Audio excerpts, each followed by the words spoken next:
Fazendo um comentário justamente sobre isso. Há pessoas que foram chamadas para ir aos campos pregar a palavra.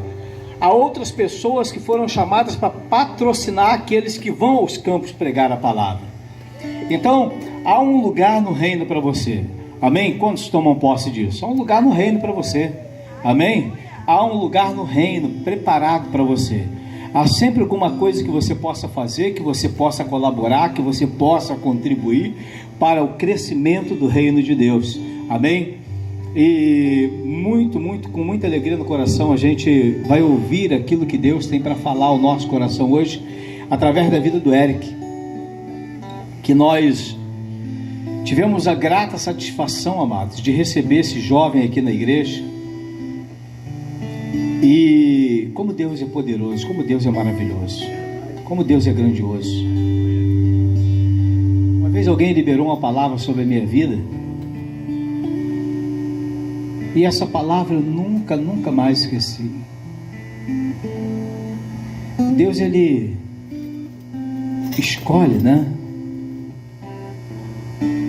as coisas desprezíveis, as pequenas, para confundir as grandes, para confundir os sábios. Deus escolhe os humildes. Deus escolhe aqueles que se colocam à sua disposição para fazer a sua obra. E como é maravilhoso a gente sentir isso, nesse carinho, esse amor de Deus sobre a nossa vida. Que Deus nos escolheu para essa obra tão excelente, né? E o Eric é essa pessoa que chegou aqui e que Deus escolheu para essa obra.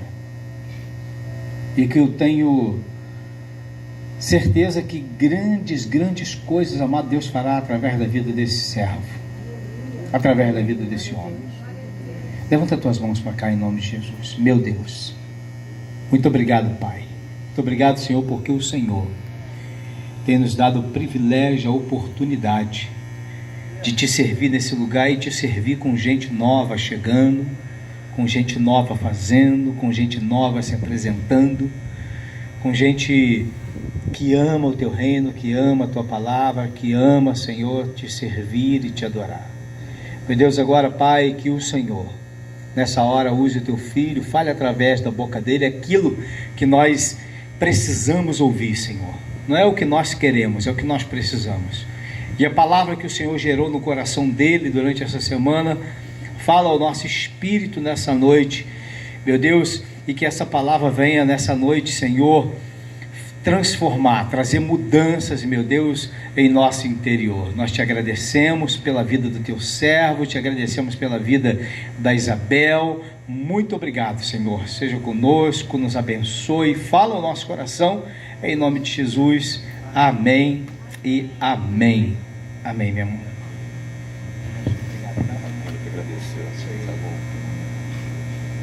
Paz do Senhor Jesus, amém, meus irmãos? Amém. Estou muito nervoso, a mão está gelada. Enfim, findou o relógio, né? Que veio diminuindo de domingo até aqui. Mas Deus seja louvado, né? A Ele seja atribuído toda a honra, a glória. Está um clima muito gostoso aqui. A presença de Deus, ela se faz notória. Quero louvar a Deus pela vida do pastor, né? Por esta oportunidade. Isso aqui não é mérito, né? Isso aqui é graça, né? Porque eu sou falho, sou pecador errante, mas a misericórdia hoje nos alcançou, né? Amém. E hoje estou aqui podendo também falar um pouquinho da palavra de Deus, que se encontra no Evangelho de João, no seu capítulo 7, né? Como já disse sobre o nervosismo, né? Vou procurar não ser muito extensivo no tempo.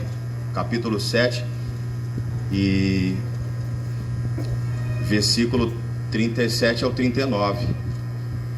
João, capítulo 7, versículo 37 ao 39. Mas eu considerei todo o capítulo, né?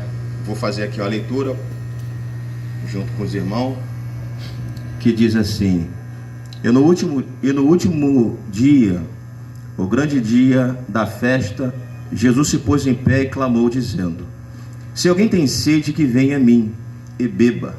E quem crê em mim, como diz a Escritura, rios de água viva correrão do seu ventre. E isso disse ele do Espírito, que havia de receber os que nele crescem, porque o Espírito Santo ainda não fora dado, por ainda Jesus não ter sido glorificado. Mas eu fiz a leitura do livro todo. É um livro que vem falando de algumas situações, a incredulidade dos irmãos de Jesus. Ele vem falando sobre Jesus ensinando no templo, né? Sobre no dia da festa dos tabernáculos. E aí ele chega nesse versículo 37 falando sobre a água. E isso muito me tirou sono, né? Preocupado em trazer uma palavra. Percebe-se que havia ali muitas dúvidas sobre o povo judeu, e dentre o povo judeu ali, né, esperando uma oportunidade para prendê-lo também. E aí eu foquei nessa parte aí que fala sobre a água. E isso era muito confuso para ele, porque ele falava de coisas que algumas pessoas não entendiam, sobre eu vou para o Pai, né, mas vou rogar ao Pai que envia o Consolador, aquele, né, que quer vir a mim, beba, né, e rio de água viva. E não foi diferente também na nossa vida. Acredito que muitos de nós não nasceram em ser evangélico, eu não nasci em ser evangélico. Buscamos, né, na nossa convicção, a satisfação dos prazeres desta vida, tentando saciar, canalizar a nossa sede, tentando ali anestesiar os nossos problemas, mas muitos de nós foram passados com muitas dores, com muitas percas. E quando nós nos achegamos a Jesus Cristo, nós entendemos que só Ele que tem a capacidade, só Ele que pode suprir a minha, a tua necessidade. Porque a paz que o mundo dá é uma paz passageira, uma paz transitória, é uma ilusão. E muitos são passados com muitas dores. E hoje eu estou muito alegre, embora muito nervoso, porque, né, Ele nos dá uma paz de espírito. Muitas das vezes a gente pensamos que o dinheiro e os prazeres, né, isso vai nos dar uma satisfação, e na verdade não. E quando fala de água, não é essa água que nós bebemos, sacia a nossa sede do corpo, é uma água espiritual. É esta água que eu e você estamos bebendo nesta noite. Sabe, todo mundo com seus problemas, já pensando no amanhã, mas sabemos que Ele está no controle. Ele está no controle. Com tanta coisa que a gente vê no noticiário, e se a gente não praticar essa busca contínua, diária, sem Ele nada podemos fazer. Sem Ele nada podemos fazer. E aí foi falado aqui no início, né, Isaías 43, né? Antes que houvesse dia eu sou, e operando Deus, quem impedirá? E aí eu, meditando nesta palavra da água, alguns capítulos anteriores, para ser mais exato, no capítulo 4, a Bíblia vai dizer que ele descendo, ele passa por Samaria, e ele se depara com uma mulher samaritana. E ali ele para, já na hora sexta, e ele pede àquela mulher água. E havia uma dissensão entre judeus e samaritanos, e ela disse: como pode tu, sendo judeu, me pedindo água para beber? E aí ele, sabe, muito educado, vamos lá, juntos ler. E aí ele diz assim: se tu conheceres o dom de Deus, e quem é que te pede, dai-me de beber, tu lhe pediria, e eu lhe daria uma água viva. E isso, no início da conversa, para ela era confuso. Como pode, né? Se o senhor não tem nem uma cambuca para pegar água. Mas ele não estava falando dessa água natural, ele estava falando de uma água espiritual. Esta água que hoje nós temos alcançado dia após dia, buscando, né, pela tua presença, pela comunhão. E quando ela entende isso, quando ela se permite, ela diz assim, aí ele diz assim, ó, que qualquer que beber desta água tornará a ter sede, mas aquele que beber da água que eu lhe der nunca terá sede, porque a água que eu lhe der lhe fará nele uma fonte de água a jorrar para a vida eterna. E disse-lhe a mulher: Senhor, dai-me dessa água, para que eu não mais venha ter sede e não venha mais tirá-la aqui. E é isso que nós estamos fazendo aqui nesta noite, bebendo e comendo desta água. bebendo e comendo desta água. Lucas 15 vai dizer que o filho pródigo, ele na casa do pai, ele tinha conforto, ele tinha pão, ele tinha água, ele não tinha necessidades, ainda que houvesse as lutas, a adversidade, mas ele estava na casa do pai. Mas houve-se um dia que ele, deixou os desejos do seu coração, a curiosidade de conhecer outras coisas, e ali o texto vai dizer que ele pede ao pai a parte da sua herança, que ele queria sair, ele queria conhecer as outras coisas. E o texto vai dizer que o pai muito se entristece, mas concede a ele.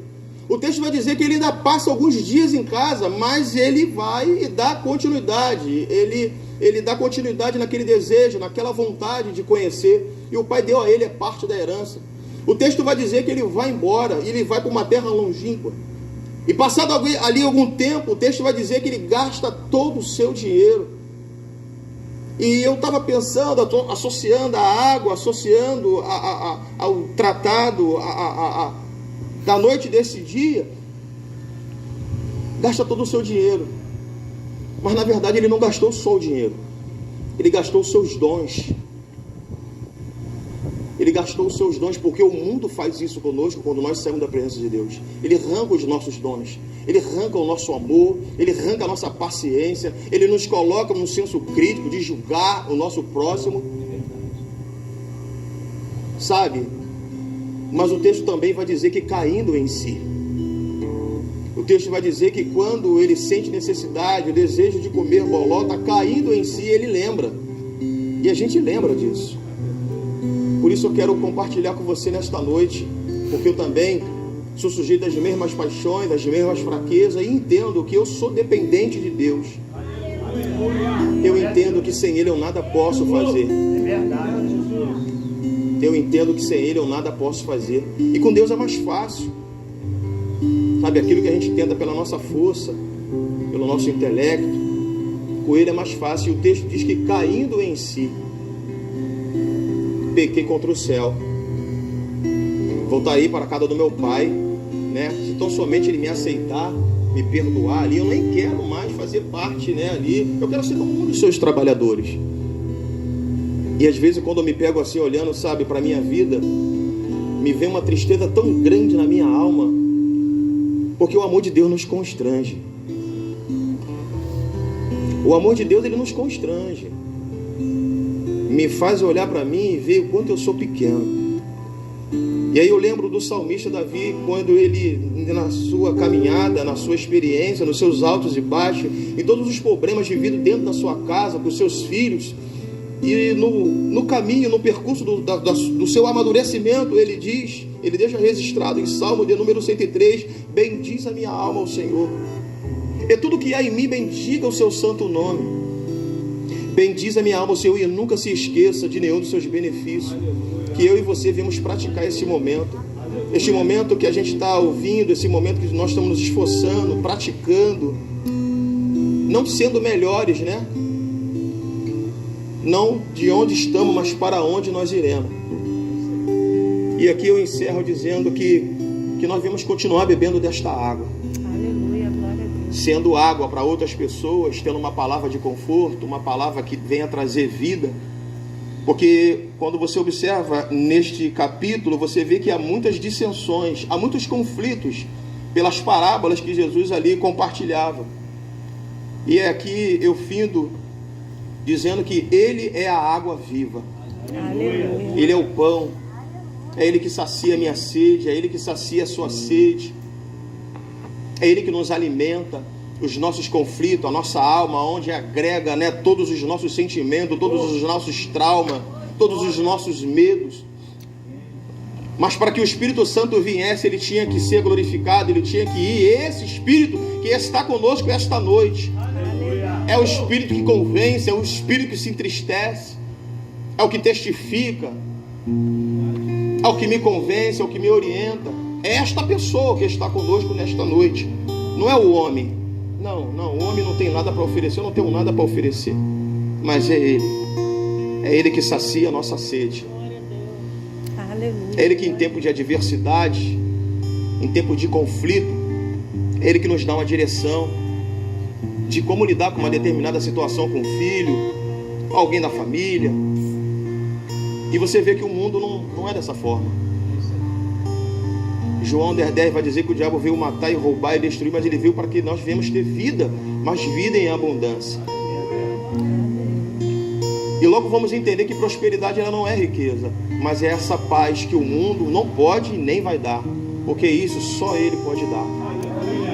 Então eu não sei como é que você está, eu não sei como você veio, eu não sei o que você veio buscar nesta noite, mas eu sei que aquele que é o dono da água, Ele pode saciar a tua sede, Ele pode transformar a tua história, Ele pode mudar o quadro da tua família. Aquilo que você não pode fazer, aquilo que você acha que não vai ter mais jeito, para Ele tem jeito. Aquilo que você acha que não consegue, Ele consegue. Porque todas as coisas estão no seu controle e nada se escapará. Ele está acima de tudo que nós temos como problema. Ele está acima de tudo que nós temos como conflito. Ele está acima do presidente da república. Ele está acima do governo. Ele está acima da mais elevada montanha. Por quê? Porque todas as coisas estão na sua mão. Aleluia. A Bíblia vai dizer que Jó ele vai questionar a Deus por conta do momento que ele estava passando. Porque na mente de Jó, e humanamente dizendo, ele poderia pensar desta forma: um homem que oferecia sacrifício, vou oferecer sacrifício pelos meus filhos, vai que porventura os meus filhos tenham um pecado, tenham feito alguma coisa errada, vou eu oferecer sacrifício, um homem íntegro, temente, fiel, em que a Bíblia vai dizer que o próprio Deus dá testemunho dele. Mas aquilo ali não dava a ele moral ou direito de questionar a Deus. E Deus vai fazer ali aproximadamente 30 e poucas perguntas: quem és tu que contra mim contende? E muitas das vezes somos assim. Queremos questionar a Deus acerca de coisas que não entendemos. E que nós temos que entender que todas as coisas estão na mão dele. Esta noite estamos aqui juntos por causa do propósito, por causa do seu querer. Estar aqui não é uma habilidade, não é um mérito. Estar aqui é graça, é a favor, é amor de Deus para com a minha e a sua vida. Amém, meus irmãos? Então que os irmãos possam receber esta palavra, que você possa ser abençoado. Não há mal, não há cerco que dure para sempre. Uma hora esse cerco ele vai cair. Por mais forte que a chuva seja, e por mais que ela tenha o poder de destruir, alagar, mas uma hora ela cessa. Por mais forte que o fogo seja e tenha a capacidade de devastar uma floresta, uma hora esse fogo ele cessa. E Eclesiastes vai dizer que para tudo tem um tempo determinado. Então somente creia e permaneça, porque Deus ele está no controle. Amém? Assim eu agradeço a minha oportunidade em nome de Jesus. Obrigado, pastor. E os irmãos aí, porque...